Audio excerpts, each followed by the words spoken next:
The entire cafeteria froze. A tray hit the floor, milk splashing across the tiles, and a painful silence followed the sound of a cruel kick. All eyes turned toward a trembling girl on the floor, her books scattered, her knees bruised, her lunch spilled like her dignity. The bullies laughed. But what they didn't know was that the moment they kicked her, they had already kicked their own futures to pieces. Because that girl, the one everyone ignored, was about to rise higher than any of them could ever imagine. And when the truth about who she really was came out, every single person in that cafeteria would remember that moment for the rest of their lives. It was Monday morning at Ridgefield High, a place that looked polished from the outside, trophies in, glass cases, smiling faces on posters.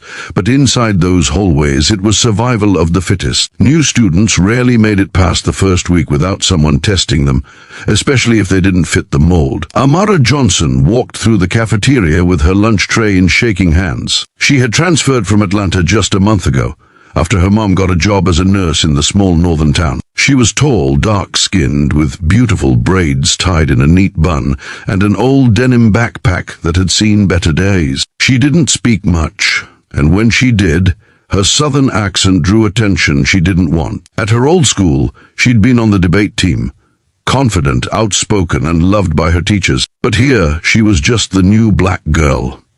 Every day she sat alone. Every day, whispers followed her. She thinks she's better than us. Look at her clothes. Probably can't even afford lunch. But what no one knew was that Amara's mother had been working double shifts just to afford that very lunch. The family's car had broken down weeks ago, and Amara had been walking 3 miles to school every day in rain or shine. Still, she carried herself with quiet pride.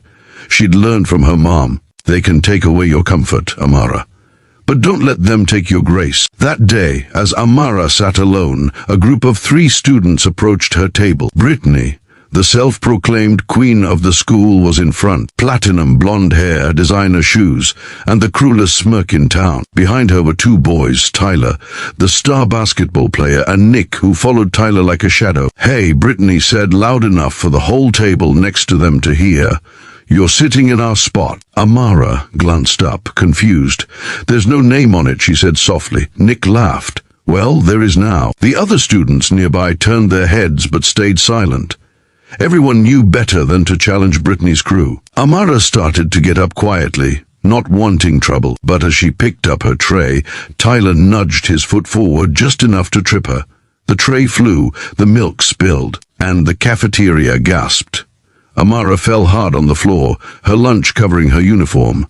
Her elbow scraped the tile. Tyler chuckled, and Brittany bent down, pretending to help. "Oh no, you dropped your poor little lunch," Brittany sneered. "Guess it matches your cheap shoes." Then, to the shock of a few watching, she kicked the tray beside Amara's leg, not enough to injure, but enough to humiliate. Something broke inside Amara. She wanted to cry, but she didn't. She stood up slowly, brushing food from her sleeve. Her eyes met Brittany's. There was no anger in them, just an unsettling calm. "Don't worry," Amara said quietly. "You'll remember this moment someday." Brittany laughed. "Oh, I'm sure I will, every time I step over people like you." The whole cafeteria laughed with her. But among the crowd, someone had recorded the entire scene on their phone, silently, without anyone noticing. That night, when Amara went home, she didn't tell her mom. She didn't want to worry her. She sat on her bed, holding the necklace her father had given her before he passed away, a small silver cross. She whispered, "I'll make you proud, Daddy. I'll make them see." And that was the moment Amara made a decision. She wouldn't fight back with anger. She'd fight back with success. The next day, the principal announced the upcoming National Youth Leadership Scholarship competition. The winner would get a full ride to any college of their choice. It was based on community service, leadership, and resilience. Amara smiled for the first time in weeks. She knew exactly what she wanted to do. While Brittany and her group mocked her, Amara started organizing a weekend program for underprivileged kids, teaching them reading, art, and science, with help from her mom's hospital contacts. Her quiet work began to draw attention. Teachers saw her potential.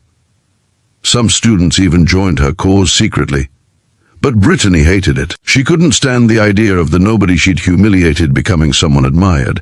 So, she planned one final act to crush her. 2 weeks later, during lunch, Brittany and her group cornered Amara again. Still pretending to be a saint. Brittany mocked, arms crossed. You think anyone cares about your charity club? Amara smiled calmly.